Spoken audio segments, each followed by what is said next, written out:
ambacho nimefurahia sana ni mafundisho ya neno ambayo napokea kutoka kwa mtumishi Prophet Allen. Kwa kweli naendelea kufunguka ufahamu wangu zaidi, naendelea kuelewa zaidi. Kwa hiyo cha kuwashauri watu, yani wasogee mahali hapa, waendelee kuja kwa wingi, wapokee muujiza wao, wapokee baraka zao, wapokee neema yao, na amini hata kama kuna changamoto ambazo wanazipitia kwenye maisha yao, wakishafika mahali hapo watapata amani na shida zao zitaisha. Changamoto zitaisha kwenye maisha yao wakishakutana na neema hii ya Kristo Yesu. Huyu ni mwenyekiti wa vijana anaitwa Jacobo. Karibu sana uweze kusema na watu ambao wanakutazama. Bwana Yesu asifiwe. Amen. Bwana Yesu asifiwe. Nini ambacho umeweza kuhudumiwa siku ya leo? Umepokea nini hasa kwa siku hizi ambazo kwa neema ya Mungu umekuwa hapa na mtumishi wa Mungu amekuwa akihudumia watu? Umepokea nini? Amen. Bwana Yesu asifiwe.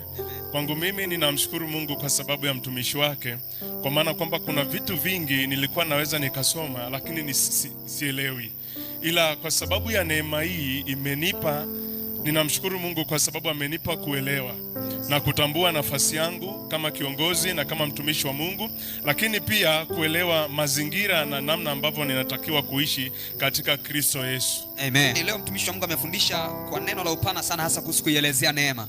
Ni kitu gani ambacho wewe leo umepokea na umejifunza cha pekee sana ambacho unaweza kusema na mtu ambaye